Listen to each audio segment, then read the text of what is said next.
Só um instantinho. Então, olha só. Então, vamos lá, novamente. Então, essa indústria farmacêutica, ela tem normas próprias, mas ela também tem que atender normas, por exemplo, um direito do consumidor, normas trabalhistas. Então, é uma atividade econômica que também tem normas sanitárias, tá bom? Então, é uma indústria que, além de atender as outras normas que são comuns a toda a indústria, como o direito do consumidor, como as normas trabalhistas, mas também as normas sanitárias. Então, eu vou fazer para vocês aqui uma breve exposição do que seria uma linha do tempo relacionada às boas práticas de fabricação. Então, em 1962, apareceu o primeiro conjunto de normas obrigatórias, exatamente nos Estados Unidos, e foi adotada por quase todos os países. Então, as boas práticas de fabricação, ela vem caminhando desde 1962.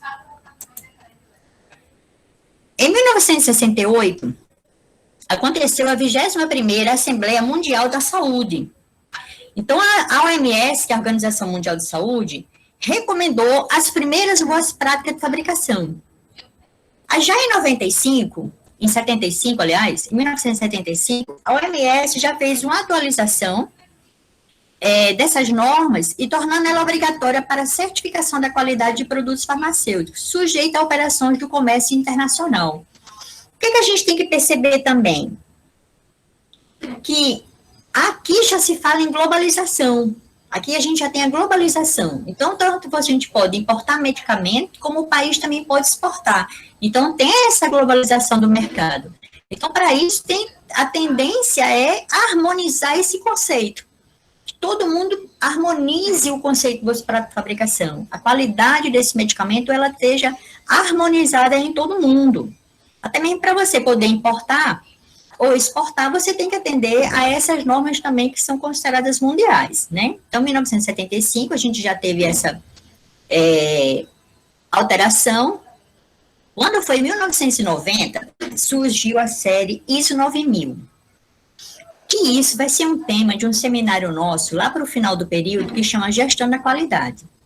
Então, a série ISO 9000, que hoje é até incorporada pela ABNT, que é a Associação Brasileira de Normas Técnicas, então a gente tem hoje também incorporada essas normas internacionais nas nossas normas brasileiras. Então, a gente tem as NBRs.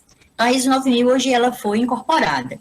Então, lá em 1990, essas séries ISO 9001, 9002, 9003, 9004, começou a fazer com que produtos e serviços atendessem a um padrão de qualidade.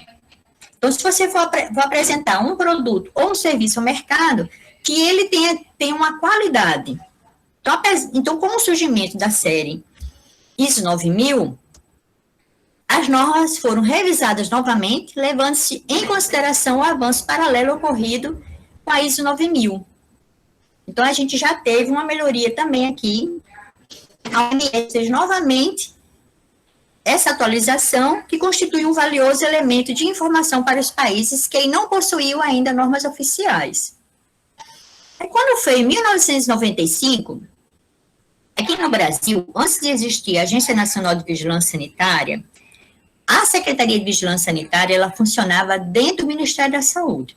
Então, a primeira norma brasileira que saiu para regulamentar as boas práticas de fabricação aos estabelecimentos produtores de medicamento foi a Portaria 16 de 95, certo? Então, a primeira norma foi feita pela Secretaria de Vigilância Sanitária, que era do Ministério da Saúde. Que, inclusive, aqui, no nosso antigo LTF, a gente teve que cumprir essa norma. Eu lembro que funcionava, você vê como faz tempo, né, gente? Quando eu fiz o concurso, porque, para quem não sabe, eu já fui farmacêutica, eu já fui servidora da UFPB. Eu já trabalhei como farmacêutica no LTF, na época que o LTF produzia medicamento. Então, eu lembro que eu fiz o concurso, eu entrei em janeiro de 95. Logo que eu entrei, a gente sofreu uma interdição, porque foi a primeira norma que saiu de boas práticas de fabricação, e a gente teve que cumprir essas normas. Então, assim, foi a primeira interdição que a gente teve, não foi para a gente se adequar às boas práticas de fabricação. Então, assim, a partir de 95, que eu venho estudado muito sobre normas. Inclusive, é uma área dentro da indústria farmacêutica que eu gosto muito. Além da produção, eu gosto muito de norma. Porque eu lembro que logo que eu começou essa questão de norma, eu fiquei responsável pelo sistema de garantia da qualidade, lá do LTF. Então, assim, essa coisa de norma, assim, eu gosto muito, faço muito curso nessa área, que é uma área que vai interessar, porque também é uma área muito cartorial, é muito documental, é muito papel, né? Então, para quem gostar,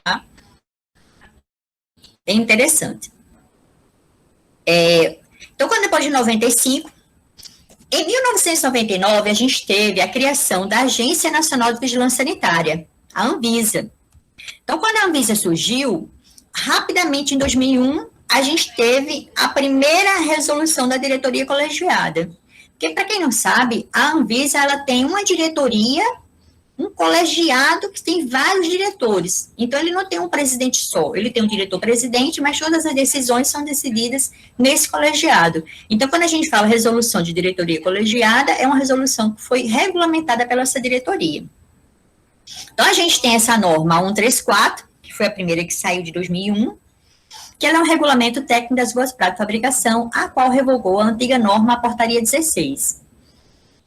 Passado 2 anos, a gente teve aqui, ó, a RDC 2003, que foi uma atualização dessa 134, que determinou o cumprimento das diretrizes estabelecidas no Regulamento Técnico de Boas Práticas de Fabricação de Medicamento a todos os estabelecimentos fabricantes de medicamentos.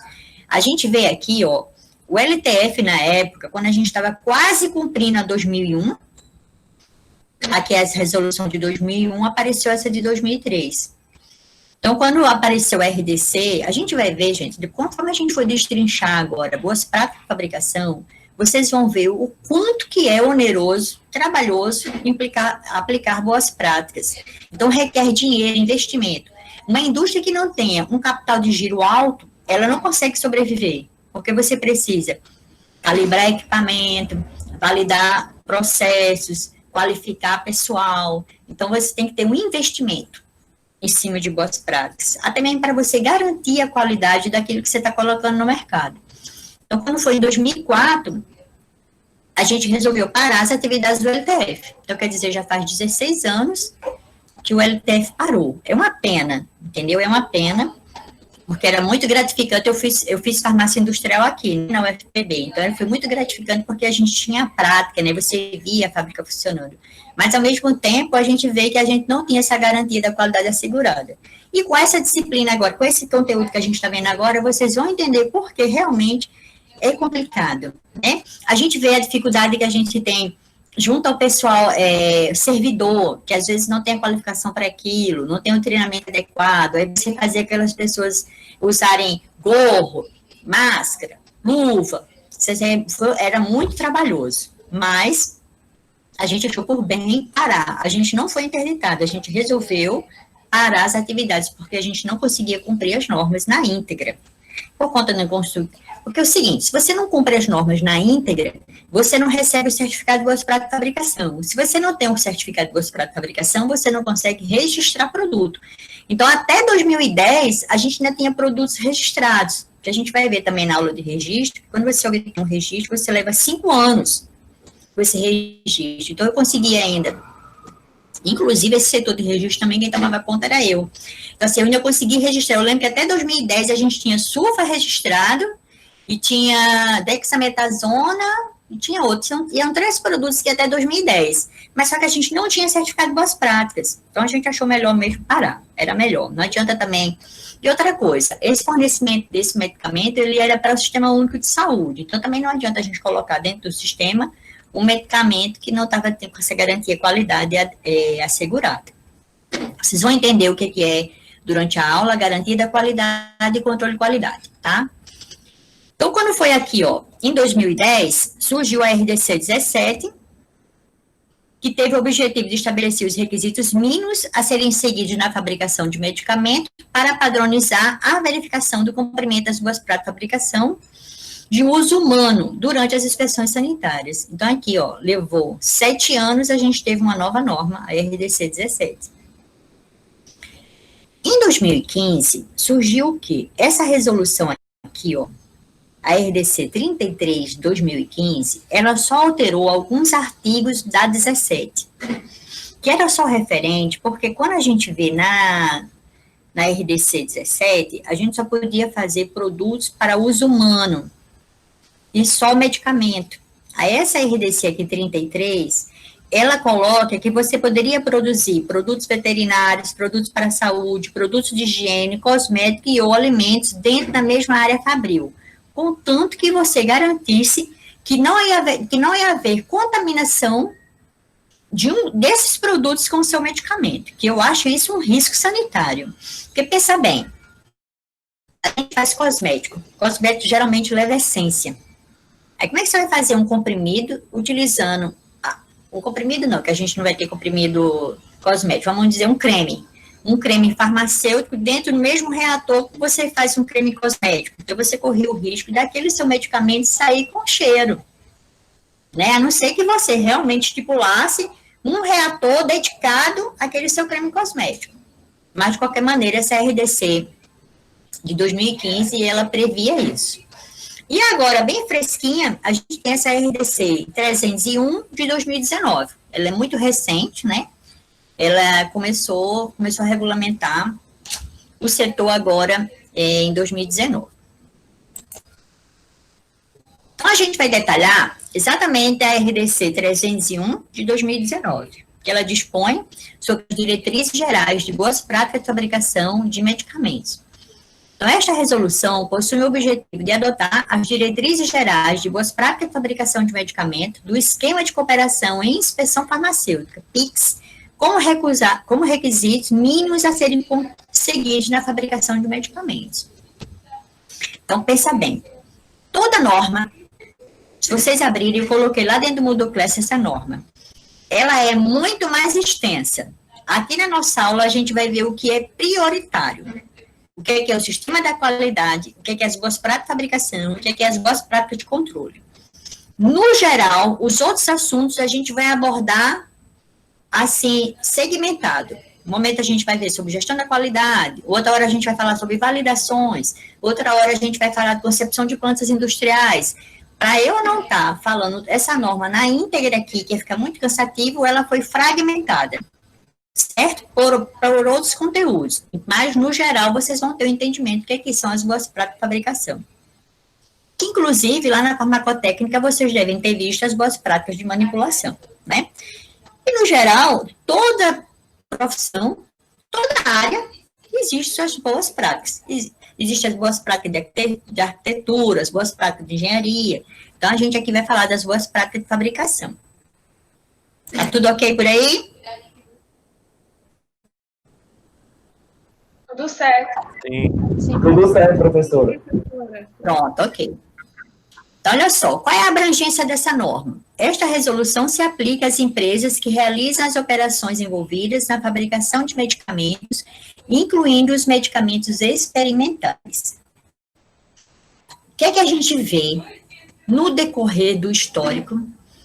Essa norma, porque as outras normas, ela não estipulava, não regulamentava atividades dentro do desenvolvimento. Por exemplo, você tinha normas para você fazer a produção, o armazenamento, o controle de qualidade, mas não tinha regulamentação para o setor de desenvolvimento técnico, desenvolvimento de novos produtos, ajuste e formulações de produtos que já existem.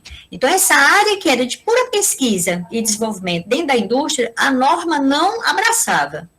A partir de agora, até esses medicamentos que são experimentais, elas têm que estar a gente tem que estar cumprindo também dentro desse setor. Ok? Quando a gente vê o tema sobre desenvolvimento de medicamento, aí a gente vai ver que quando você desenvolve, você vai chegar um momento que você vai fazer teste de estabilidade, e você vai chegar a fazer teste de equivalência, teste de bioequivalência, então isso você vai precisar fazer testes em humanos. Então, prevendo que esse produto chegará a ser colocado dentro da sua rotina de produção, então a gente já tem que começar a conceber ele pensando em boas práticas de fabricação. Ok? Olha só, uma coisa que eu achei bem legal, que eu acho que agora eles têm agora sacado mesmo essa questão do sistema da qualidade. Porque se vocês forem ver, se tiverem a curiosidade de ver as normas para trás, se falava em garantia da qualidade, certo? E nessa norma agora, a gente está falando de sistema da qualidade farmacêutica. Então, cada vez mais, essa questão da qualidade, ela vai ficando cada vez mais harmonizada com o mundo inteiro. Então, quando a gente fala gestão da qualidade, é gestão da qualidade em qualquer atividade que oferte produto ou serviços à população. Quer ver assim, por exemplo, a gente vê assim a propaganda, Maurílio de Almeida, tem ISO 9000, né? A gente não vê na propaganda. Então, essas normas de ISO, da série ISO 9000, ela te dá um marketing, lhe dá um diferencial. Você sabe, nossa, lá eles têm implantado um sistema de qualidade, porque eles fazem com que o serviço chegue com qualidade. Inclusive, às vezes, quando a gente é atendido, eles perguntam se você quer dar alguma sugestão, responder alguns questionários de sugestão, de reclamações, né? Então, tem essa interação para fazer as melhorias dentro da empresa. Então, dentro dessa resolução agora, eles estipularam o sistema da qualidade farmacêutica, que eu achei interessantíssimo, porque esse é um setor também que eu gosto muito. Aliás, gente, eu gosto muito dessa área da indústria. E vocês vão ver, quem tiver a curiosidade de ver lá a resolução do CFF, a quantidade de lugar que a gente pode trabalhar. Aliás, o farmacêutico em si, né? A gente tem um leque de atividades muito grande, né? De atuação. E dentro da indústria, então, aí a gente tem bastante. Então, dentro dessa questão também do sistema da qualidade, vai ter um setor dentro da indústria também só responsável por essa qualidade. Então, quando a gente fala assim em qualidade, a gente não está falando do controle de qualidade. O controle de qualidade, hoje em dia, ele é pura e simplesmente o laboratório, onde vai fazer as análises de matéria-prima, de material de embalagem, do produto acabado, do produto a granel. É um laboratório que vai fazer as análises físico-químicas e microbiológicas. Quando a gente fala de sistema da qualidade, o que vocês têm que entender é que o sistema da qualidade, tudo bem que ele brotou de dentro do controle. O que acontecia? Vinha se produzindo, quando chegava, aí você chegava no produto acabado. Quando chegava no produto acabado, aí você vê assim, nossa, reprovou. Aí começou a se ver o quê? Se você trabalhar com qualidade desde o início, desde a hora que você faz a aquisição da matéria-prima, a matéria-prima chega na casa, você verifica a qualidade, você pesa a matéria-prima, manda para o setor produtivo, você vê trabalhando com qualidade, faz o controle do processo. Então, você vê que você trabalhando com qualidade desde o início, provavelmente seu lote seria aprovado. Então, o sistema da qualidade, apesar dele ter surgido de dentro do controle, hoje em dia ele é maior. Ele é tal qual ali do lado com o diretor-presidente da empresa. Então, o sistema da qualidade hoje ela é abrangente demais. Ela engloba toda a organização. Então, o detentor de uma autorização para a fabricação deve fabricar medicamentos de forma a garantir que correspondam à finalidade pretendida. Então, se você disse para a Anvisa, a gente vai ver na aula de registro, você fez um registro e disse que aquele seu produto vai ser produzido daquela maneira, atendendo àqueles padrões, aquele procedimento, aquelas instruções de trabalho, com aquelas matérias-primas. Então, você vai mandar para a Anvisa um dossiê do seu registro, dizendo que aquele seu produto vai ser utilizado como analgésico. Então, você tem que garantir que esse seu produto vai sair conforme foi registrado. Então, conforme os requisitos que você mandou para a Anvisa de registro, certo? Então, inclusive, com essa norma agora, tem que ter a preocupação também, inclusive, com os lotes dos produtos que não foram registrados ainda, mas vão ser enviados para as pesquisas clínicas. Você vai mandar para fazer, vamos dizer que é um produto novo, você vai exigir ensaio clínico. E se for um produto similar ou genérico, você vai fazer teste de biodisponibilidade e bivalência. Então, até esses produtos têm que cumprir hoje em dia o sistema da qualidade. Por quê? Essas 3 palavrinhas-chave, vocês não podem esquecer jamais, é até questão de prova. Quais são as 3, qual é os 3 suportes do medicamento? A segurança, a qualidade e a eficácia. Então, tem que ter seguro, porque você vai ver se não vai ter nenhum efeito tóxico, a eficácia comprovada e a qualidade. O que a gente vai ver é que aqui a gente está pensando em fazer um produto que tem que ter um prazo de validade. Se você diz que aquele seu produto ele tem 2 anos de validade, você tem que garantir essa qualidade até dentro da farmacinha do consumidor. Certo? Então, você tem a tríade aí, segurança, qualidade e eficácia. Então, o cumprimento desse objetivo da qualidade é a responsabilidade da administração superior da empresa e exige a participação e o comprometimento de todos os níveis da organização, inclusive os fornecedores e distribuidores. Óbvio, se eu estou falando para vocês que a gente tem que trabalhar com a qualidade desde o início, o meu fornecedor de matéria-prima ele tem que estar qualificado, o meu fornecedor de material de embalagem, o meu sistema de obtenção de água para fins farmacêuticos. Então, você vai qualificar, você pode pedir para fazer uma inspeção. Vamos dizer, o seu fornecedor lhe fornece as matérias-primas em pó. Você pensa, olha, eu gostaria de ir na sua empresa. Você vai lá, visita, vê se ele trabalha. Para isso, a gente também tem as normas de boas práticas de fabricação para insumos farmacêuticos, que é aquilo lá, para quem viu o vídeo da introdução da disciplina, que tem aquelas 3 etapas da indústria, que ali é a indústria farmacêutica, que a indústria farmacêutica, que também é uma ampla ação do farmacêutico, mas também do químico, que ali também envolve síntese, ela não é, não é? Eu esqueci, a palavrinha sumiu. Ela não é só do farmacêutico, a indústria farmacêutica, mas a gente pode trabalhar também. A indústria farmacêutica vai fornecer para a gente os insumos, seja ele ativos ou recipientes. Então, você pode qualificar seu fornecedor. Vai lá, visita, vê se eles trabalham com qualidade, se eles cumprem norma. Porque aí você tem que ter a segurança que seu fornecedor vai oferecer para você uma matéria-prima de qualidade, material de embalagem de qualidade. Então, você tem que envolver tudo que envolva, direta ou indiretamente, a qualidade do seu produto, você tem que estar monitorando, ok? Então, olha só. Então, para alcançar este objetivo de qualidade, assim, de forma confiável, deve haver esse sistema da qualidade farmacêutica, né? E ele tem que incorporar as boas práticas de fabricação. Então, as boas práticas de fabricação, ela é um item dentro do sistema da qualidade farmacêutica.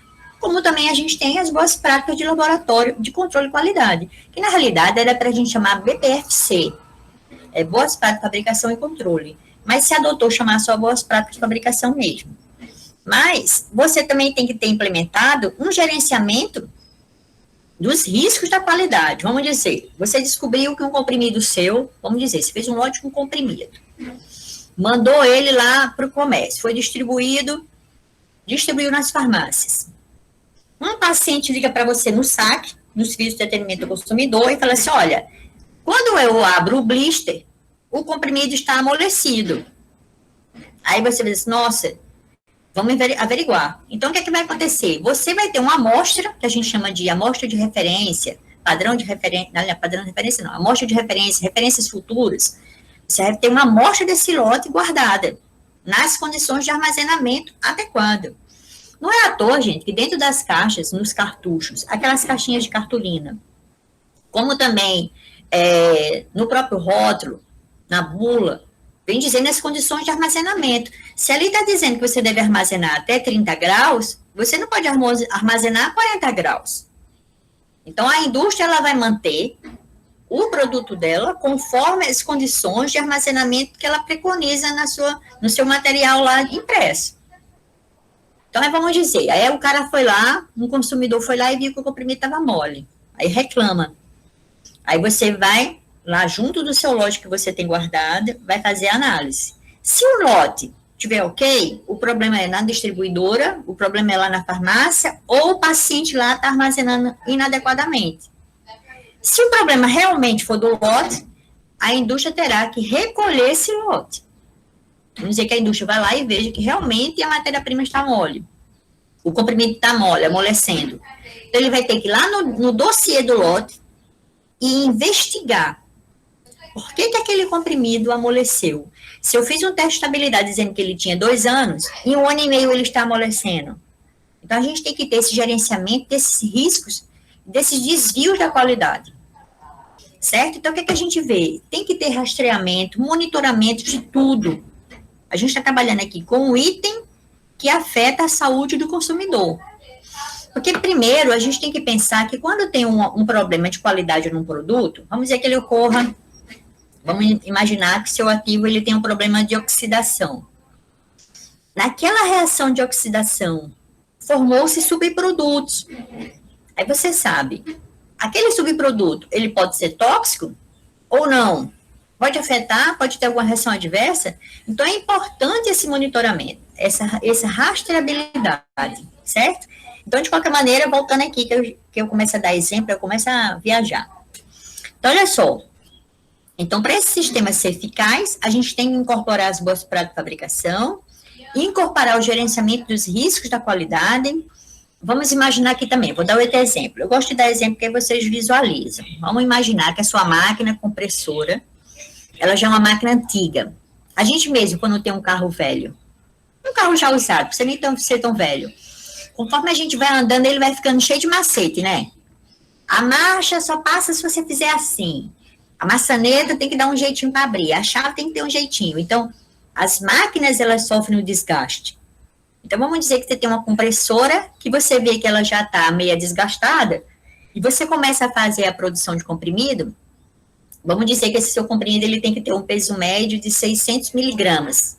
Só que a sua máquina, conforme ela se movimenta e trepida e faz as compressões, ela começa a desajustar. Aí começa a aparecer uns comprimidos de 610, 620, 630, 640. Então, você vê que aquela sua máquina, ela está fazendo uma tendência a aumentar o peso do comprimido. Então, se você vê isso, você vai ter que dizer, ó, vou fazer aqui um controle em processo. Essa minha máquina, ela desajusta com o uso. Então, você vai ver o risco. Aí você gerencia, olha, essa máquina que tem problema, então, de meia em meia hora você vai pesar esses comprimidos. O certo mesmo é melhor você comprar uma máquina nova, entendeu? Mas você pode pegar adotar essa velha, mas ter uns processos de controle, do controle dentro do processo, para você ver se realmente a sua máquina vai ficar fazendo essa compressão de maneira adequada. E a gente também tem que ter toda uma documentação. Então, tudo que a gente vê, por exemplo, esse caso que eu estou dando para vocês, de você de meia em meia hora pesar o comprimido, documentar. Você vai fazer um checklist. 10 horas, o peso estava 605. 10 e meia, 606. 11 horas, 620. Ajusta a máquina. Então, tudo anotado. Tudo é papel. Então, o sistema de qualidade, ela produz muito papel, é muito cartorial. Mas quando a Anvisa chegar para lhe inspecionar, você faz isso? Eu digo, faço. Como? Aqui. Aí você tem os papéis. Agora, a Anvisa corre um risco de quê? De ter muito papel e a pessoa não fazer, né? E às vezes a gente pode não fazer e criar um papel, né?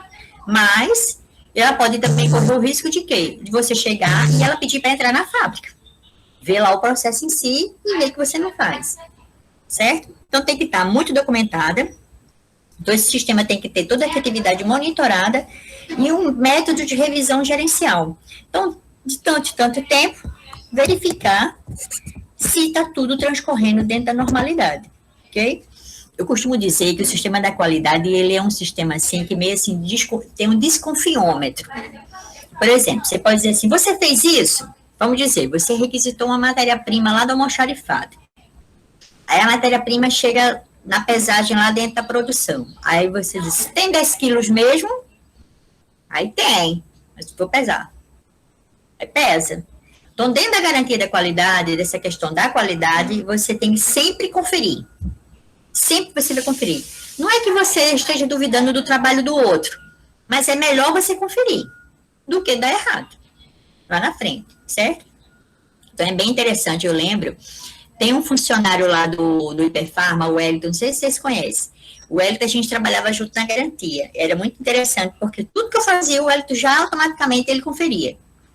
E tudo que ele faz, automaticamente eu confiro. Aí o mais engraçado, que até hoje, às vezes, ele faz umas análises para mim, lá no espectrofotômetro, aí eu sempre confiro. Não, pera lá, isso aí ele diz, tu já tá conferindo, a garantia da qualidade, né? Aí vocês vão ficando, gente, viciado em estar conferindo mesmo o trabalho do outro. Porque às vezes a gente pode até estar chateado, brigou com a namorada, chegou na fábrica enjoado, está chateado, aí não faz o serviço. Como a indústria leva você a ter um trabalho de rotina, então às vezes você acha que faz aquilo no automático e às vezes passa despercebido. Então sempre vai ter uma conferência, certo? Então tem que ter esse sistema da qualidade, recursos adequados, então você tem que ter. Se você tem que fazer uma análise de HPLC, você tem que ter o recurso adequado, o equipamento adequado, né? A área produtiva adequada. Se você quer uma produção de comprimido, você vai ter que ter uma área de produção de comprimido. Pessoal treinado para aquela área, né? Então, você tem que preocupar nas instalações, nos equipamentos. Essa questão das instalações a gente vai ver bem detalhado na aula da semana que vem sobre concepção de plantas industriais. Então, o gerenciamento da qualidade é um conceito abrangente que cobre todas as questões que determinam, isolado ou conjuntamente, a qualidade de um produto. Então, sempre que você for modificar alguma coisa, alterar alguma coisa, nossa, isso vai interferir na qualidade do produto? Ou não? Direto ou indiretamente, isso interfere? Ou não? Certo? Então, tem que estar sempre mesmo monitorando. Então, dentro do sistema da qualidade, a gente começa a falar sobre boas práticas de fabricação. Então, se aplicam a todas as etapas do ciclo de vida do produto, desde a fabricação de medicamentos experimentais, transferência de tecnologia, fabricação comercial, até a descontinuação do produto. Então, pensou em boas práticas de fabricação é o quê? O medicamento está em desenvolvimento? Está aí naquela fase inicial? Trabalhar com boas práticas. Vamos dizer que você tinha uma formulação que, no caso, na sua indústria, você não produz mais, mas você quer transferir aquele registro para outra empresa. Então, toda essa transferência da tecnologia também você vai fazer com boas práticas de fabricação. A fabricação comercial, outra coisa também. Se você faz o seu produto ser descontinuado, você tem que comunicar também à Anvisa, que aquele seu produto você não vai comercializar mais. Porque se você tiver registro junto à Anvisa, a gente tem que comunicar à Anvisa, porque aí ele cancela aquele registro. Tá? Então, tudo tem que ter boas práticas. Então, aqui. Oi. Uma dúvida, o gerenciamento de qualidade, ele fica dentro do sistema de qualidade ou ele é outra etapa? Não, o sistema da qualidade, vamos imaginar assim, um organograma da empresa. Vamos dizer que você tem um diretor, presidente e embaixo todos os setores. O setor produtivo, o setor de controle de qualidade, os almoxarifados, a garantia, o sistema de qualidade farmacêutico, ele está lá em cima junto da diretoria. Ele vai atuar junto da área administrativa que faz aquisição de matéria-prima, de produto acabado, que vende produto acabado, dentro dos almoxarifados, vendo se os armazenamentos estão na temperatura adequada, a distribuição, as distribuidoras.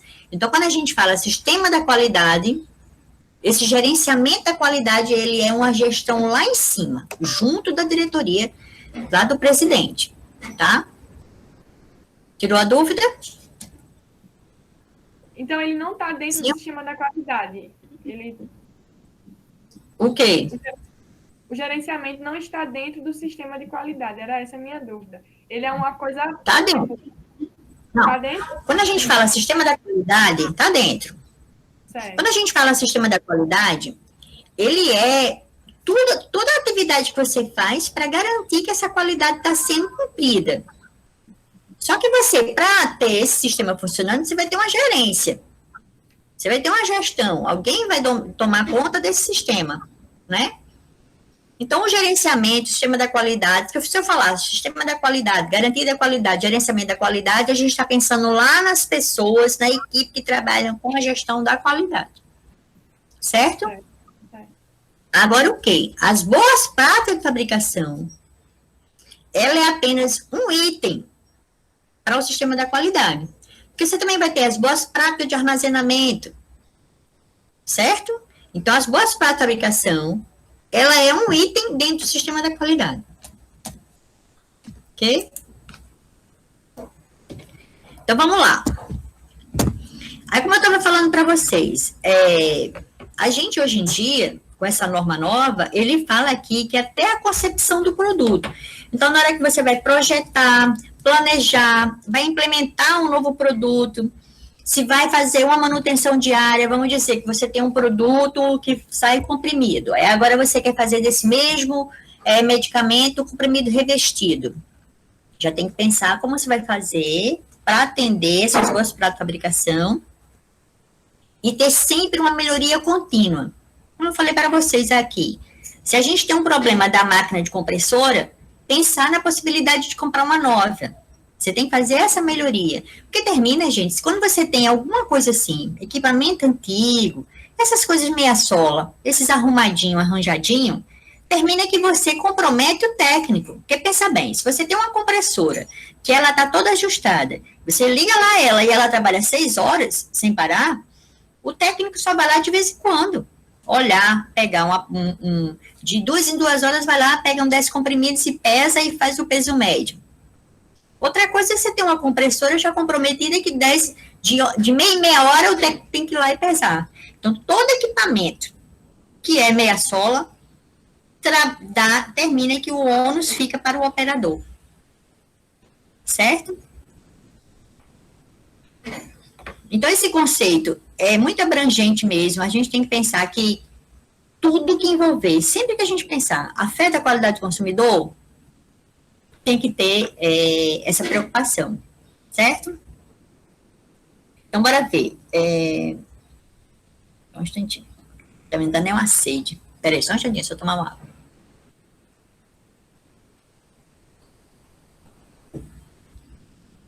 Outra coisa. Quem atua no sistema da qualidade, ele tem que ter o conhecimento de toda a fábrica. Porque ele vai ter que ter o entendimento. Quais são os produtos que tem em linha? Quais são os processos que obtêm esses produtos? Porque uma pessoa que trabalha no gestão da qualidade, ela tem que entender de tudo da fábrica. Ela tem que saber de todas essas etapas, o ciclo de produção dos produtos. Até mesmo para ela poder saber o que monitora e o que não monitora.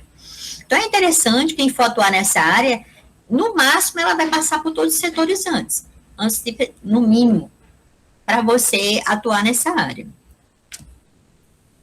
Então, bora ver. Sim, em relação também às operações. Tanto as operações de produção e controle sejam claramente especificadas e sejam adotadas boas práticas de fabricação. Outra coisa também, gente, que a gente vai ver que ele é muito documental. Você já deve ter escutado falar sobre os procedimentos operacionais. Então, a gente tem os POPs, os famosos POPs, procedimento operacional de como utilizar a máquina de envase de líquidos, das rotuladoras. Então, toda atividade, ela vai ter um procedimento operacional. Inclusive, as etapas também de limpeza diária, limpeza de equipamento, certo? E também, a gente também tem que ter as operações de controle de qualidade todas documentadas. Então, às vezes, agora também a gente tem que ter uma ideia, é o seguinte, que nem sempre é esse termo POP. Algumas indústrias adotam o termo instruções de trabalho, quando, por exemplo, mas isso aí independe. Vamos dizer que os POPs que são para você manusear equipamento são chamados de IT, instruções de trabalho. Os POPs ficam só para processos, mas isso independe. Isso significa que você tem que ter um documento com aquela instrução, um manualzinho de como você fazer, certo? Então, a gente tem que ter essas operações também muito bem especificadas, né? Outra coisa também. Não adianta você botar assim, procedimento de limpeza da sala de compressão. Aí coloca lá na parede e não lê nunca. Aí você faz o procedimento ali no automático, vamos dizer que tem dizendo assim, jogue água, passe detergente, esfregue com esfregão, jogue água purificada. Só que ali o POP ele está colocado ali, mas ele vai ser lido, mesmo que você faça aquilo na rotina, você já sabe de cor salteado como fazer, mas você deve ler. É como eu falei para vocês. Uma hora a gente passa despercebido. Quantas e quantas vezes vocês, quando chegam lá no ônibus, eu chego no carro e assim, nossa, eu fechei a porta de casa? A gente faz, às vezes, as coisas tão no automático que pula a etapa. Então, o POP, ele é feito para ser lido e obedecido. Eu lembro uma vez, eu fui visitar uma fábrica, aí a moça estava limpando o setor, né? Aí eu falei para ela assim, como é que você faz essa limpeza? Aí ela falou, né? Aí quando eu olhei assim pro POP, o que a moça estava fazendo não tinha nada a ver com o POP que estava na parede. Então, quando a vigilância sanitária chega para inspecionar, você tem que cumprir o que está escrito. Não adianta você escrever e deixar bonitinho, tem POP para todo canto, e não cumprir, porque eles percebem, eles são astutos. Os inspetores, eles são muito astutos, certo? Então, vamos cá. Outra coisa,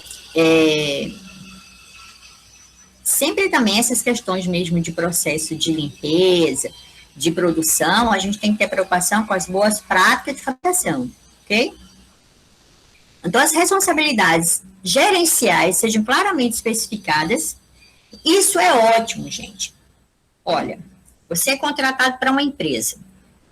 Aí eu vou dizer assim, Rubens, você vai ficar responsável por fazer pesagem do comprimido, escrever aqui nesse checklist, enviar amostras para o controle, trazer rótulo para cá. Então, eu tenho que dar para o Rubens qual é a responsabilidade dele, escrita claramente. Porque se você não tem essas responsabilidades determinadas de maneira documental, na hora que eu disser assim, Rubens, por que você não foi no almoxarifado pegar isso? Aí ele vai dizer, não, professora, não, chefe, né? Eu não tenho essa responsabilidade. Então, tanto assegura para o funcionário, como para a gente saber a quem a gente cobra. Então, essas responsabilidades, elas têm que estar muito bem determinadas, ok?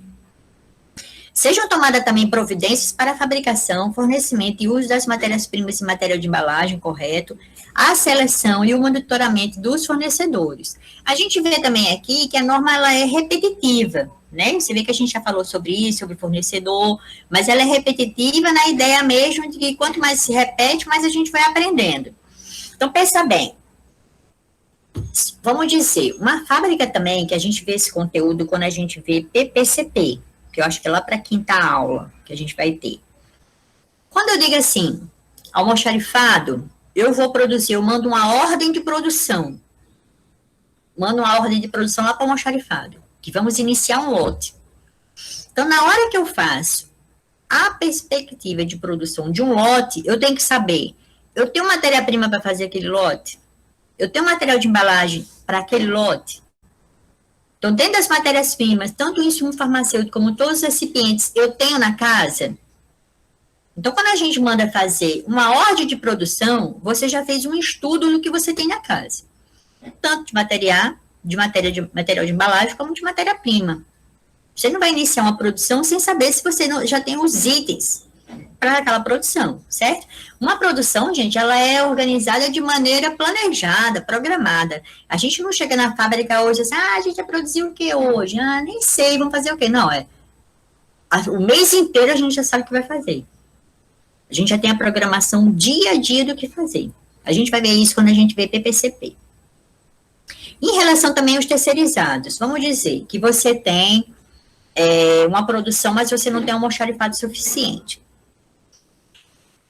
O que é que a gente viu até naquela aula que eu falei para vocês de introdução? O que é que eu falei para vocês? Que a gente pode ter uma produção de líquidos ou de sólidos, mas o que a gente mais vê no mercado hoje são as formas sólidas, né? Na grande maioria dos produtos, a não ser assim, quando é de uso pediátrico, um paciente que tem dificuldade de deglutir, que a gente usa as formas líquidas. Mas na grande maioria, as formas sólidas são as preferidas. Até mesmo porque é mais fácil a administração, a dose ela é precisa, é uma dose fixa, né? Ela tem a adesão do paciente, a não ser assim, quando o comprimido é muito grande, que a gente tem dificuldade de deglutir.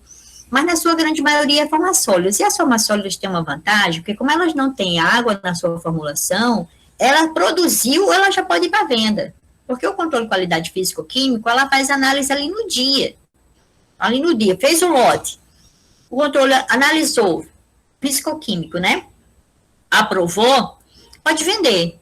Agora, um líquido, um injetável, Um creme, um gel, não. A gente vai precisar de testes microbiológicos.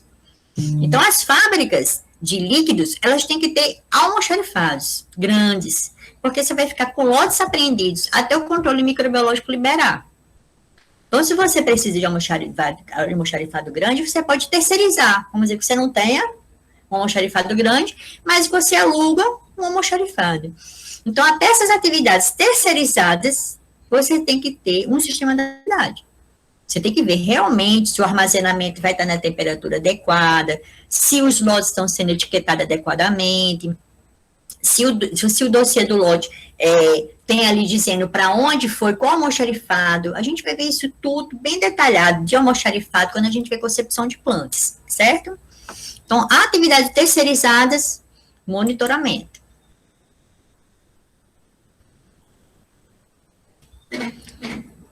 Então, um estado de controle seja estabelecido e mantido por meio de desenvolvimento e uso de sistemas eficazes de monitoramento e controle. A gente também pode ter um controle, fazer esse monitoramento eletrônico, né? Você pode ter um monitoramento eletrônico em sistema. Inclusive, você pode até fazer assim, por exemplo, você botou um granulado para secar. Aí a sua estufa, vamos dizer que você colocou ali 6 horas para secar a 50 graus. A sua estufa, ela pode, no final do processo, te imprimir uma folhinha com o tempo que iniciou. Vamos dizer que você disse que era 6 horas, iniciou de 8 horas e terminou, vamos dizer que na hora que você imprimiu, terminou meio-dia. Então, qualquer problema que você tiver, inclusive, por aquele exemplo que eu dei do comprimido mole, se você for lá no dossiê do lote, rastrear, aí você vê, nossa, olha só, secaram o granulado só 4 horas, e eram 6. Então, é gerar papel, gente, é gerar registro, e isso tudo é documentado e anexado junto ao dossiê do lote, certo? Então, o sistema da qualidade é ela que vai liberar o lote. Então, uma pessoa da gestão da qualidade vai no almoxarifado para dizer, ó, pegar o dossiê do lote. E outra coisa, gente, ó, matéria-prima, eu falei para vocês, se a gente vê uma ordem de produção, foi para o almoxarifado. Aquela ordem veio para o setor produtivo, então ela vai vir já com a matéria-prima. Essa matéria-prima foi pesada, misturada, vai para o setor de manipulação. Essa matéria-prima, tanto esse material, a carga, que a gente chama de carga, tanto a carga como os papéis acompanham. Então, o dossiê do lote, ele acompanha o lote. No final, o gestão da qualidade vai pegar aquele dossiê, verificar se tudo foi feito conforme você registrou junto à Anvisa, você cumpriu os requisitos de registro, dentro de boas práticas de fabricação, aí o setor de gestão da qualidade diz, ó, libera o lote, pode vender. A mesma coisa também ele vai fazer com a matéria-prima. Você comprou uma matéria-prima, aquela matéria-prima chegou na casa, o controle de qualidade vai vir no almoxarifado, retirar uma amostra dessa matéria-prima, vai mandar para o laboratório fazer as análises. O laboratório aprovou, o gestão da qualidade vai vir no almoxarifado e liberar esse lote para uso. Então, você vê que o sistema da qualidade, essa gerência da qualidade, ela está presente o tempo todo, monitorando e conferindo tudo. Ok? Então, inclusive, a liberação do lote. O controle em processo, necessário para os produtos intermediários. Quando eu falo em produtos intermediários, é o seguinte, a gente vai ver quando for fazer um comprimido, que você faz o quê? A mistura dos pós, depois você faz a mistura dos pós, você faz um granulado. Do granulado, você vai para a compressora. Então, vamos dizer, quando eu falar produto intermediário, é esse granulado, que ele está dentro do processo produtivo ainda. Agora, quando eu falar assim, produto a granel, é um comprimido já pronto, aguardando só a embalagem. Então, a granel, o produto já está prontinho, aguardando só a embalagem, ok? Então, você tem que ter o controle em processo durante esses produtos intermediários. Quer ver um exemplo bem legal? Vamos dizer, digoxina. Um comprimido de digoxina, ele tem 0,5 miligramas de digoxina. Então, imagina, a gente não vai poder fazer um comprimido de 0,5 miligramas. A gente sabe que um comprimido, além dele ter o ativo, ele tem os recipientes. Então, vai ter que ser colocado ali recipiente para dar corpo a esse comprimido. Então, imagina, a grande maioria dos pós dentro do comprimido de digoxina é recipiente. E o pior ainda, que a digoxina, ela é o quê? De janela terapêutica estreita, além dela ser de baixa dosagem, né? Então, é primordial ter um controle em processo, em todo o processo produtivo da digoxina. Misturou os pós, tira uma amostra e vê. Você tem que garantir que aquelas quantidades de digoxina, ela está distribuída homogeneamente em todo o pó. Vamos dizer que você está fazendo 10 quilos de digoxina. A grande maioria ali vai ser recipiente. Então, você tem que garantir essa homogeneidade. Então, dentro de produtos assim, de baixa dosagem, principalmente de janela terapêutica estreita, tem que ter o monitoramento do controle em processo, todo o processo. E os controles, sempre que eu falar em controle de qualidade, quem faz a amostragem, quem é responsável por amostragem é o controle de qualidade. O controle de qualidade, ele tem que ter livre acesso para entrar em qualquer ambiente e coletar a amostra. Porque como há o conflito de interesse, que a produção, a ideia da produção é começar o lote e terminar. Então, tem um conflito de interesse, porque vamos dizer que o controle vai lá e vê que tem uma coisa errada, vai parar a produção. Então, a produção, ela pode muito bem pegar um quantitativo que esteja ok e mandar para o controle. Então, quem faz a amostragem é o controle de qualidade, certo? E também tem as questões das validações, que isso aqui vai ser um tema nosso de seminário, que ela é muito detalhada, ela é muito rica em detalhe, fora que também tem validação de processo produtivo, validação de processo de limpeza, validação de metodologia analítica, mas só para vocês terem uma ideia, quando eu falo validação é o quê? Primeiro, para eu validar, vamos dizer, a gente vai na farmácia ali na esquina, aí na farmácia ali na balança dali eu estou pesando 50 quilos, aí na outra farmácia eu estou pesando 52, aí na outra loja eu estou 55. Então, a gente fica vendo, nossa, e agora? Eu estou pesando quanto? Então, os equipamentos dentro da indústria, principalmente de pesagem, medicamentos que são sensíveis, HPLC, espectrofotômetro, que fazem análises, que vai aprovar lote, eles têm que estar calibrados. Então, existe, no Brasil, uma rede brasileira de calibrações, que é o quê? Uma rede de laboratórios que são credenciados junto ao Inmetro, que vai fazer essas calibrações.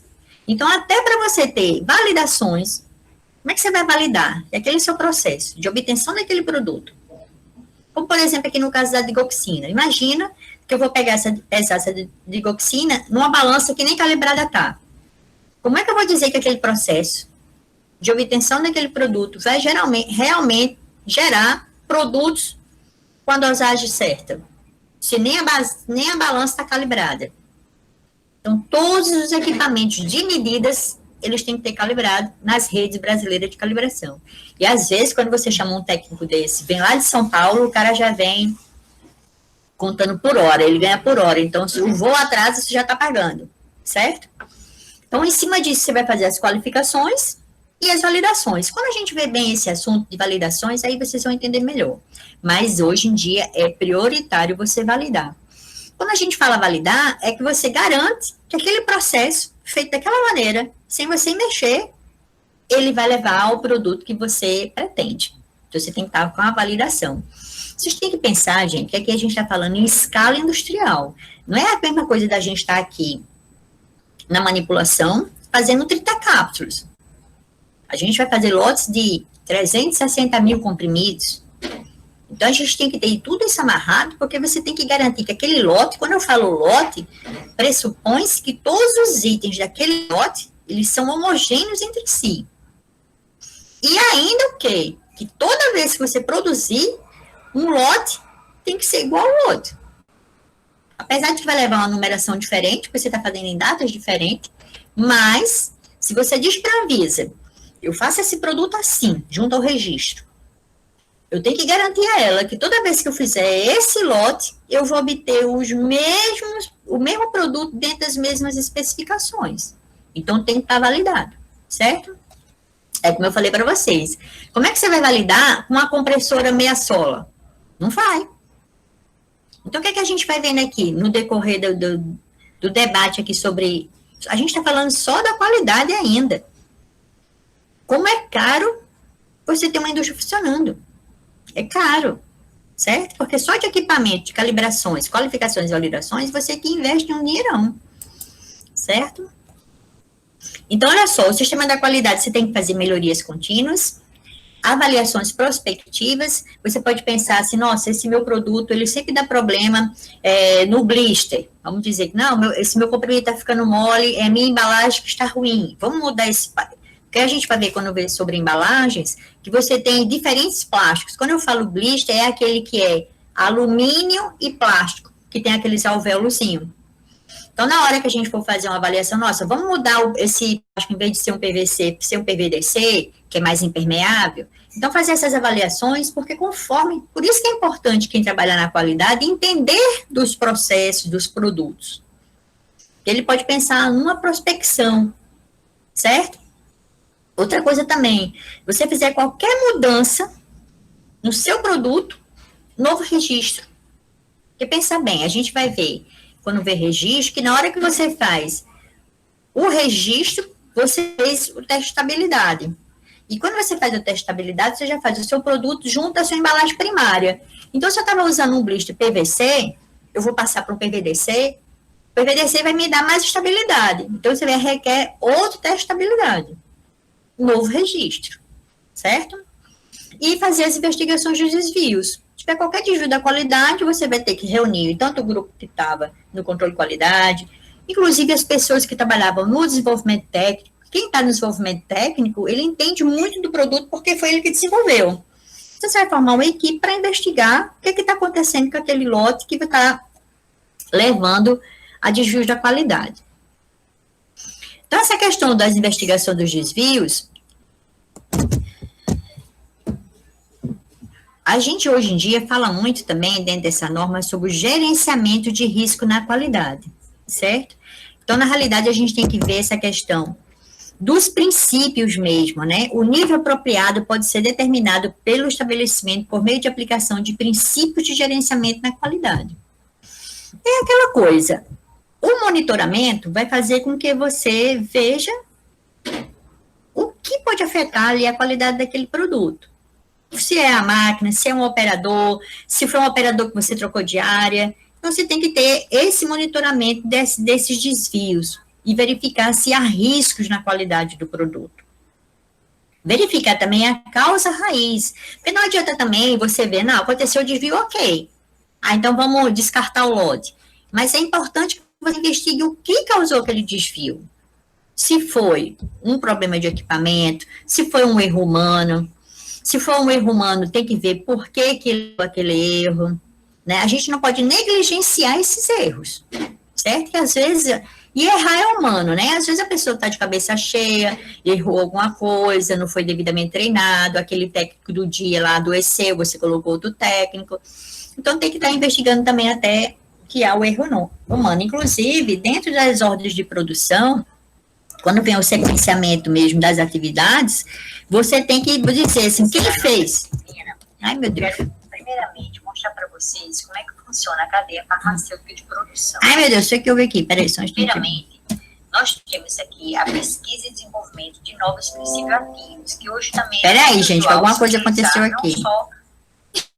Sabe o que é isso? O outro vídeo. Ai, meu pai. Desculpa aí, gente.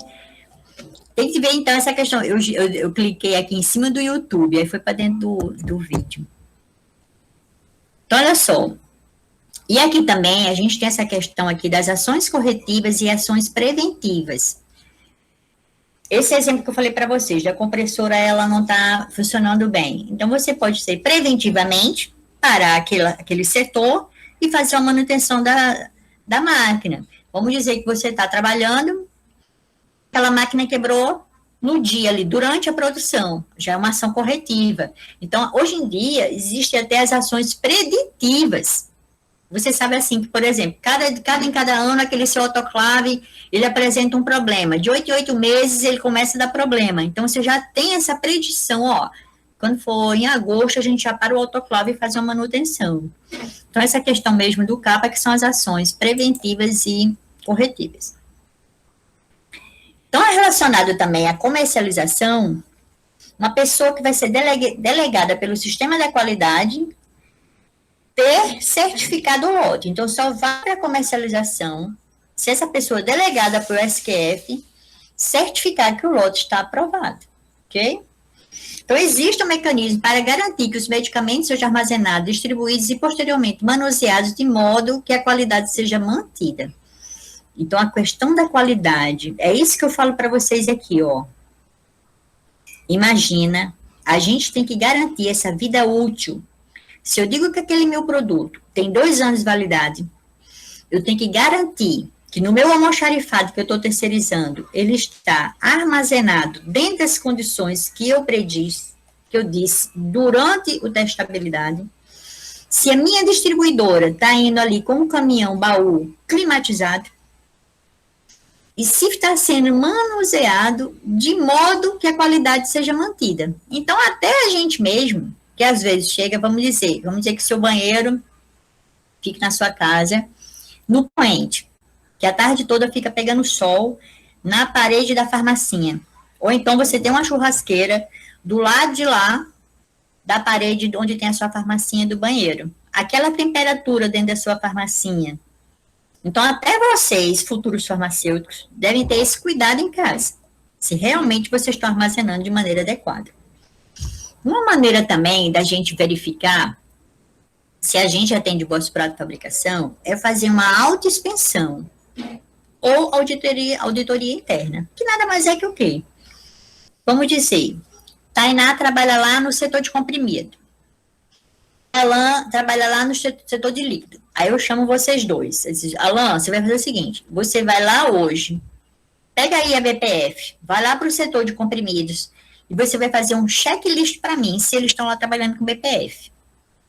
Então, a gente faz essa permuta, faz os técnicos se auto-pressionarem. Então, aí, o que é legal da autoinspeção? Porque quando você detecta um erro, um desvio, você tem condições de corrigir. E o melhor, quando a Anvisa chegar, você pode dizer assim, não, mas isso aqui é ser assim, assim. Por exemplo, foi até um momento que eu vivi com uma inspeção, que era o seguinte, lá no LTF a gente só produzia nitrofurazona pomada. Então, no setor de pomadas, a gente tinha a máquina que fazia a pomada e tinha a máquina que fazia o envase na bisnaga, dentro do mesmo setor. O que a gente vai ver também dentro das concepções de plantas, que cada máquina, ela é segmentada, ela é isolada da outra, para evitar contaminação cruzada. Quando eu falar em contaminação cruzada, é o quê? Você não deve permitir a contaminação de um produto com o outro. Então, quando a vigilância chegou, ela falou assim, nossa, vocês fazem a manipulação e envase na mesma área? Sim, que não deveria. Mas aí não, mas olha só, a gente aqui só tem nitrofurazona, a gente não corre o risco de contaminação cruzada, que o único ativo com que eu trabalho dentro dessa área é a nitrofurazona. Então, a vigilância, não é que eles vão chegar com essa norma e ser, obviamente que elas são itens imprescindíveis, ela vai requerer que você cumpra, mas você pode ter uma justificativa técnica.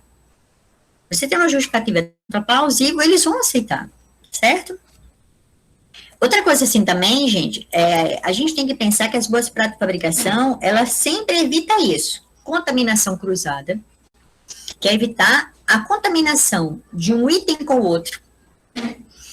Contaminação microbiana, que no caso é você ter não só microbiana, mas, por exemplo, que a gente chama de contaminação por partículas.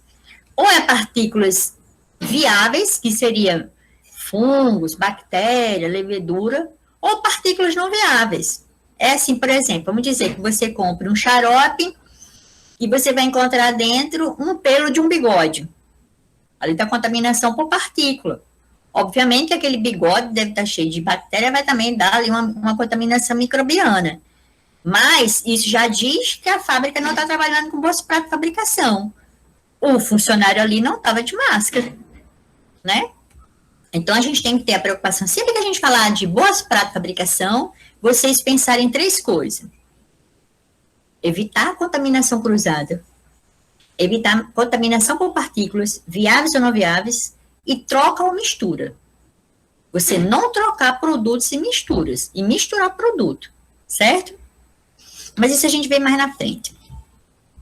Então, olha só, a gestão superior da empresa tem a responsabilidade final de garantir que um sistema de qualidade farmacêutica eficaz esteja implementado, disponha de recursos adequados e que as responsabilidades e autoridades sejam definidas, comunicadas e implementadas em toda a organização. Então, na realidade, não é só a organização em si. A gente vai ter um líder, até o líder da empresa, ele tem que ter incorporado essas boas práticas. Essa é a questão da qualidade. Porque ele tem que ser o exemplo, até mesmo porque ele vai ter que cobrar isso, né? Ok, então vamos lá. É cansativo, né? Mas tudo bem. Vamos embora que eu já estou ficando com sede. Então, olha só. Como eu falei para vocês, tudo vai gerar documento. Então, o que é que vai ser obrigatoriamente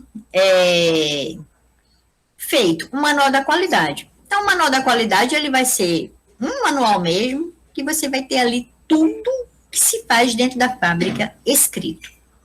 Isso vai virar um grande manual, um manualzão mesmo.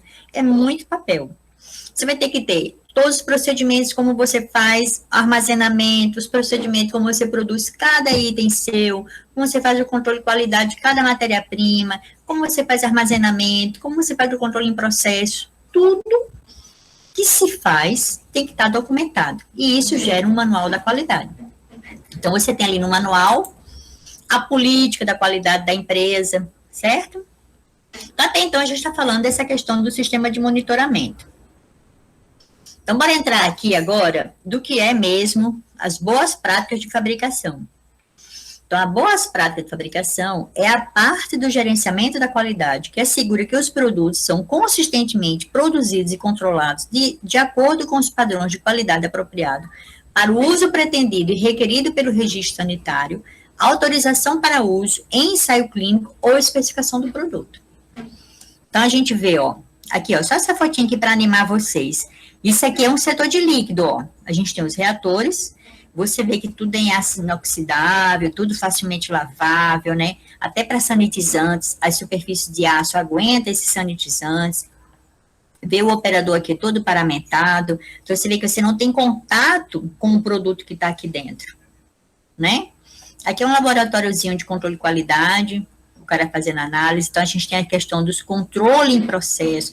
Vamos dizer que você fez um xarope, salbutamol, 0,8 miligramas. Então, o controle vai fazer uma amostragem lá dentro da área de fabricação para coletar e verificar ali se realmente está na dosagem adequada. Antes de liberar o lote para a comercialização, aprovar o lote, o controle tem que analisar. Então, a gente vê que aqui, ó, eles tanto falam aqui também, ó, o uso em ensaio clínico, que essa é uma novidade dessa norma, que eles amarraram também o desenvolvimento técnico. Os processos de fabricação, eles sejam definidos, revisados e eficazes. Então, todos os processos, processo de mistura do ácido acetil salicílico, documentado. Como é que faz esse processo? Está definido, revisado, e ele realmente leva à obtenção daquele produto conforme pretendido de registro. As etapas críticas, aquele exemplo que eu dei para vocês da digoxina, aquela etapa de mistura da digoxina tem que ser identificada para ser validada.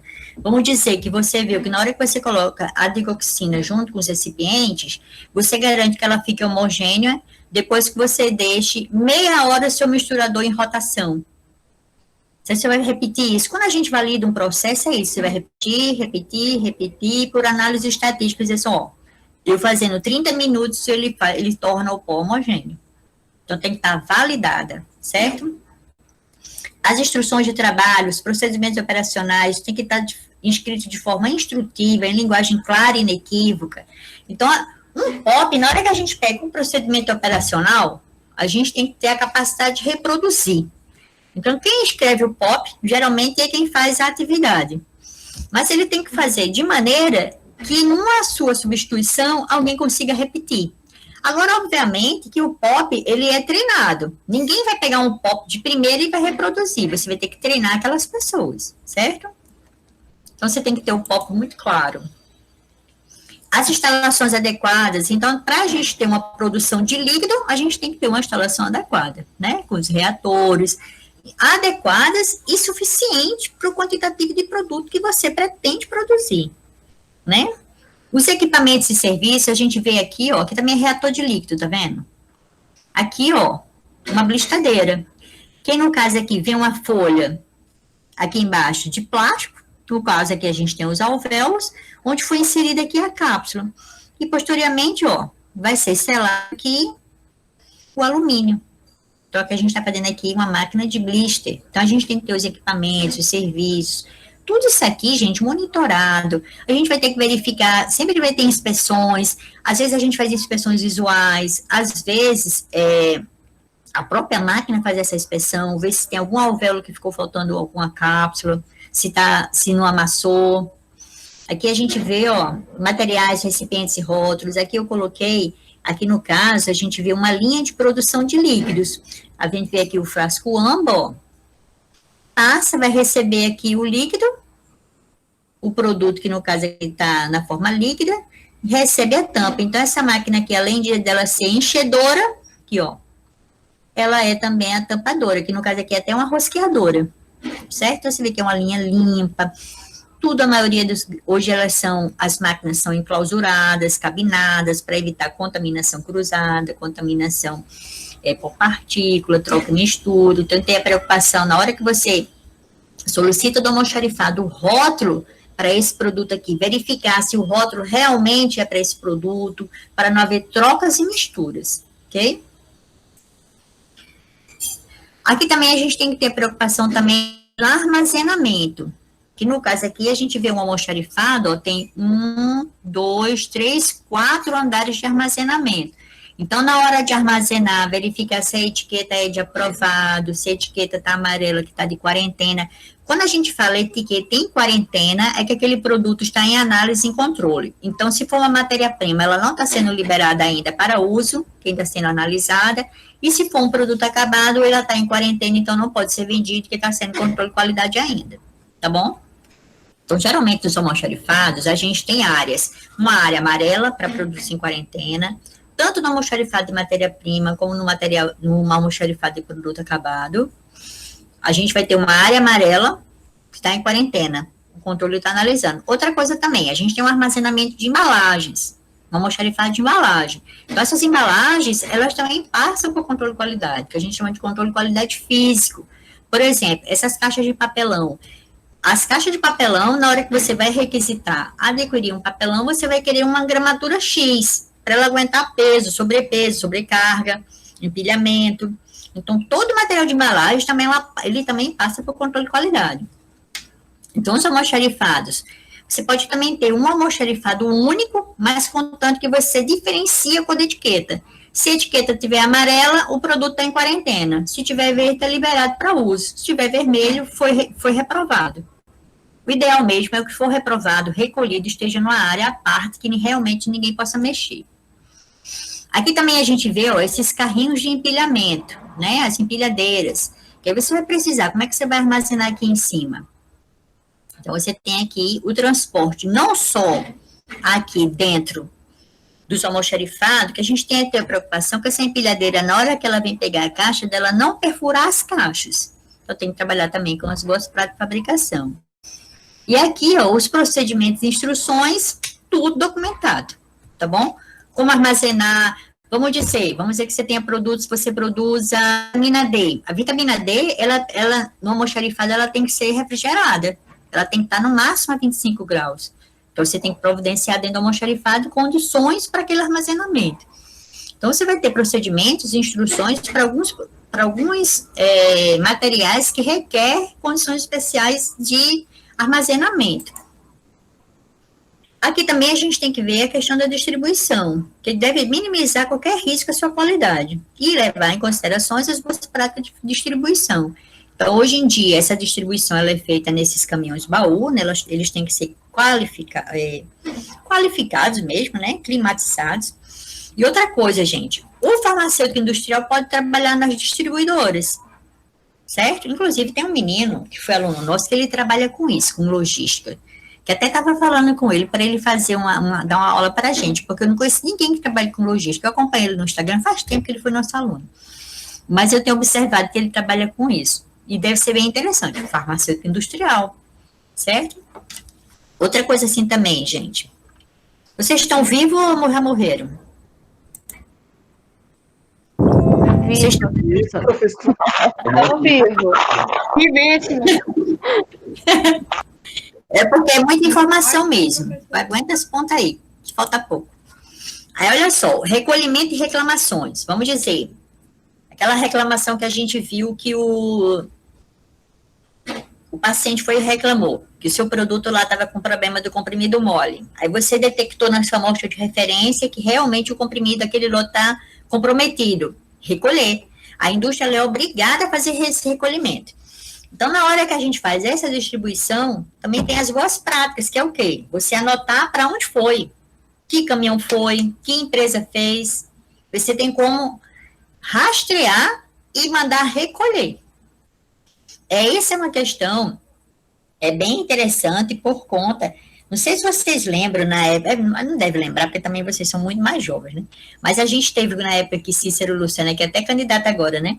Que ele foi prefeito, ele fazia distribuição de medicamento pelo correio, pegar em casa, que ele até fala nisso ainda hoje. Isso é um risco sanitário, gente. Como é que o correio, que nem farmacêutico tem, vai fazer uma distribuição de medicamento? Eu sou completamente contra isso. E outra coisa, em que condições o correio distribui isso? Mas eu tenho uma ideia, para vocês terem uma ideia, uma tia minha tomava, ele tomava, parece que era Captopril. Ela ficava recebendo em casa e ela ficava tomando. Quando ela foi, depois de passar não sei quanto tempo que foi lá no médico, mas nem precisava mais ela tomar. Então ela estava tomando um negócio sem acompanhamento nenhum. Então isso é um risco, essa coisa de estar distribuindo medicamento sem um farmacêutico. É um perigo isso, certo? E outra coisa assim também, reclamou, recolheu, na hora de você armazenar esse lote que foi recolhido ou reprovado, armazenar numa área de identificação vermelha, para ninguém utilizar e tentar achar uma maneira ali de dar o descarte adequado daquele resíduo, que é um dos temas dos nossos seminários. É o seguinte, essa disciplina, o que eu fazia antes? Os seminários, eu sempre colocava assim, artigo científico. Só que o que eu observei nessa disciplina agora que eu fiz de seminários 3, que é muito legal a gente dar temas que sejam mais atuais para a indústria, preparar vocês para a indústria, para a rotina da indústria. Então, todos os temas que eu botei lá para seminários, não é que não tenha um respaldo científico, mas ele é muito mais de rotina. Então, os seminários da gente vai ficar muito em cima do que é a rotina da fábrica. Então, a gente vai ter um tema que é logística reversa, que foi até aprovada uma lei esse ano já, falando que as empresas elas têm que fazer com que esse descarte, igual a gente tem o descarte das pilhas, a gente também tem o descarte adequado do medicamento. E em relação ao controle de qualidade? Então, o controle de qualidade é a parte das boas práticas de fabricação referente à coleta de amostras, as especificações e a execução de testes, bem como a organização, a documentação e aos procedimentos de liberação que asseguram que os testes relevantes e necessários sejam executados e que os materiais não sejam liberados para o uso ou que produtos não sejam liberados para comercialização ou distribuição até que a sua qualidade tenha sido considerada satisfatória. Então, o que a gente vê? O controle de qualidade, quando a gente fala do controle de qualidade, a gente fala no laboratório, seja ele físico-químico ou ele microbiológico. Então, a questão do sistema da qualidade dele brotou daqui de dentro. Mas hoje em dia ele é bem maior, tá? Então, o controle de qualidade, tanto ele faz a amostragem, então, todo produto que vai para análise, quem faz a amostragem é o controle. Quem tem que ir lá na área e coletar é o controle. Inclusive, o chefe de controle de qualidade tem que ser uma pessoa diferente do gerente de produto. Como eu falei para vocês, aqui são setores que são antagônicos. Porque a produção quer produzir e ir embora. Terminar o lote e ir para casa. E o controle fica em cima. Para ver se aquilo ali sai o quê. E às vezes a produção, porque às vezes as indústrias, elas trabalham assim. Você já produz o que já está vendido. Você tem uma previsão que você vai, vamos dizer que a gente vai fornecer para a prefeitura de uma pessoa. Aí você já tem uma previsão de que você vai fornecer durante o ano todo. Então, no caso, esse ano, esse mês, eu tenho que produzir X comprimidos. Uma quantidade lá, vamos dizer, 360 mil comprimidos. Eu tenho que entregar esse mês. Então, a produção quer correr para entregar. Que às vezes até a prefeitura já está em cima, ó, já está pronto aí, o AS já está pronto, manda, a gente está precisando. Então, a produção, o setor de vendas fica em cima da produção. Aí a produção faz o quê? Se o controle analisa e dá errado, você diz assim, deu certo não, reprovei aqui esse negócio. Aí o que a produção diz? Ah, esse reagente aí saiu da velha, tem certeza que esse HPLC está funcionando? Então, sempre acha que é o controle que quer impedir. E tem análises que são demoradas. Não tem como você liberar um lote, às vezes uma análise demora 40 minutos ou mais, então você tem que esperar. Você não pode vender sem passar pelo controle. Inclusive, como eu falei para vocês, é a questão dos produtos líquidos e semissólidos, que como eles têm água na sua composição, eles podem ter contaminação microbiana, crescimento fúngico, crescimento bacteriano. Então, se você vai fazer uma análise microbiológica, você não pode acelerar da bactéria crescer. Ei, fungo, cresce logo aí que eu tenho que vender, ou então não cresce. Você vai ter que esperar, vai ter que semear no meio de cultura e incubar. Então, você tem que esperar, no mínimo 7 dias, certo? E outra coisa, o controle também vai ter que ter organização da documentação, porque ele também vai fazer laudos de análise, também tem os documentos que são próprios do controle, né? Então, o controle que vai emitir o laudo, liberando as matérias-primas para uso, ou material de embalagem para uso, ou os produtos acabados para comercialização e distribuição. Então, o controle que dá o laudo, ok? Então, o controle tem que ter instalações adequadas. Então, a gente vê aqui um controle físico-químico, muito bem iluminado, né, as bancadas, todo instalado, a gente vê aqui uma bancada aqui, ó, com equipamentos. A gente pode ter dentro do controle uma área isolada para equipamentos que a gente chama quentes, como estufas, muflas, né, uma área separada que tenha os equipamentos que são mais sensíveis, que são sensíveis à trepidação de bancada, HPLC, as balanças analíticas, treinado, né, nas técnicas, nas metodologias analíticas, e a amostragem, como eu falei para vocês, o controle que faz a amostragem.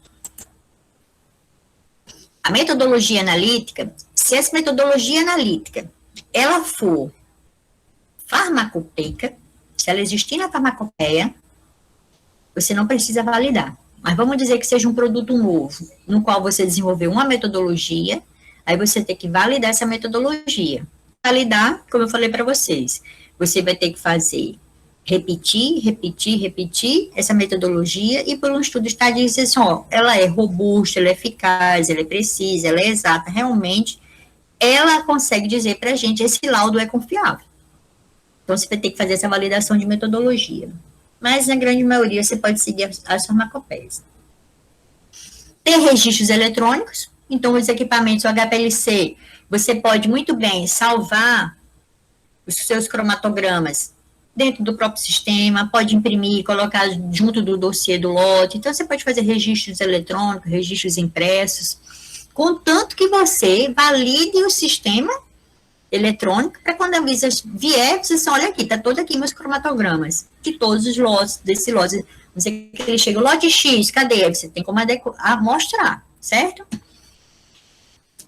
E também do produto acabado, né? Fazer também as amostras também de produto acabado, as amostragens. Meu pai tá aqui repetindo, né? Mas tudo bem. Aí, já sei que eu fiz dois, eu achei um registro mais bonitinho, aí fui botei esse aqui. E aqui o produto acabado, ó. Certo? Então, quando esse produto acabado chega aqui, a gente também vai fazer, o controle vai fazer essa amostragem, e vai dar o laudo também para esse produto, né? Então, essa questão da documentação, a gente tanto tem documentação das inspeções, das autoinspeções, dos testes que são feitos, especificações. O que é especificações? É você fazer assim, por exemplo, vou me dizer que você utiliza ácido acetil salicílico compactado. Então, na hora que você manda para o setor de compras, comprar para você o AS, você vai dizer, olha, eu quero ácido acetil salicílico compactado, com tamanho de partícula X, que tenha um teor X, porque termina que o ácido acetil salicílico compactado, ele não chega a 100% de rotulagem, ele chega a 90%. Então, você vai dizer para o setor de compra a especificação de como você quer esse seu AS, certo? A documentação das revisões, as avaliações, os desvios, a liberação, então, tudo tem que estar documentado. Por que tem que estar documentado, gente? Porque na hora de uma reclamação, de um recolhimento e até um monitoramento, aquelas melhorias contínuas, você tem como rastrear aí na documentação e verificar se está tudo ok. E outra coisa assim também que a gente tem que ter são as amostras de referência. O que são as amostras de referência? Toda matéria-prima que chega na casa, você vai tirar uma amostra e guardar dentro do seu amostra de referência. Você vai ter um setorzinho chamado de amostra de referências, ou de referências futuras, ou de contraprova. Você vai ter uma amostra guardada, tanto de matéria-prima, como do seu produto acabado. Então, você vai ter uma amostra de cada lote que produz, que numa reclamação, num recolhimento, você tem amostras suficientes que dê para fazer 3 análises. Então, você também vai ter umas amostras de referência, que vai ser a sua contraprova em qualquer reclamação. Então, uma coisa que eu quero que vocês fixem, que isso cai na prova. Então, os riscos inerentes a qualquer produção farmacêutica. Se você pegar essa norma e espremer ela, tudo que se faz nessa norma é para prevenir contaminação cruzada, contaminação por partícula e troca-mistura. Então, na contaminação cruzada, assim, por exemplo, como eu falei para vocês, na questão da produção. Vamos dizer que você tem uma área que faz a mistura do seu AS. Terminou aquela mistura, você vai coletar aquela sua mistura para mandar para o setor de granulação. Então, aquele seu setor de mistura, que é segregado, cabinado, você vai lavar equipamento, lavar a área, para eliminar todo e qualquer resíduo de AS. Amanhã você vai começar um lote de paracetamol. Então, na hora que você adentrar com os pós da formulação do paracetamol, a área de mistura tem que estar isenta de qualquer resíduo de AS. Então, quando a gente fala em contaminação cruzada, é a gente evitar essa contaminação de um produto com o outro, por ter deixado resto no ambiente, resto em equipamento, resto em embalagem, resto na balança.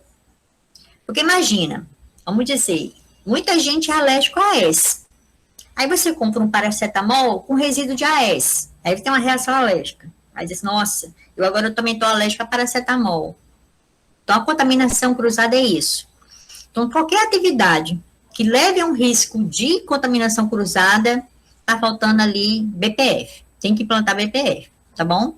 Por isso que a gente tem que ter validação do processo de limpeza. Até mesmo porque vai ter alguns ativos que são difíceis de você tirar do equipamento. Então, tem, por exemplo, até isso, gente, olha só. Olha só, a solubilidade de um ativo pode levar você a um risco de contaminação cruzada. Então, vamos dizer que seu ativo ele seja facilmente solúvel em água. Então, talvez, você lava naquele misturador só com água, 3 águas de lavagem. Como é que faz um processo de validação de limpeza? Na última água de lavagem, você vai pegar um tanto para dar para o controle, ver se ele encontra traços de AS. Certo? Já vai ter ativo que você só vai conseguir eliminar do equipamento se esfregar. Então, dependendo de cada produto, você vai ter um procedimento de limpeza diferente. Vamos dizer que o paracetamol ele grude na superfície de inox. Você vai ter que usar um esfregão. Então, passa água, passa detergente, esfrega, passa água, esfrega de novo. Então, cada produto vai requerer um processo de limpeza diferente. Então, a gente tem que pensar nisso. Falou em BPF, é evitar contaminação cruzada, contaminação por partícula. Quando eu falo aqui por partícula, tantas viáveis, por isso que hoje em dia o pessoal é todo paramentado, que a gente sabe que a maior fonte de contaminação de uma produção somos nós, os técnicos. Né? A gente sabe que a gente tem bactéria na pele, bactéria no pelo, então por isso que é todo mundo paramentado, de touca, de máscara, de luva, bata de manga comprida, né? Então não pode cair pelo, nem poeira dentro dos produtos. A gente também tem que ver, não haver troca de mistura, você trocar um produto com o outro, botar com o rótulo trocado. Então é evitar esses 3 riscos, certo? Então, muito obrigada, era isso que eu tinha para falar de BPF. Agora, vou até parar aqui a gravação agora. Só um minuto.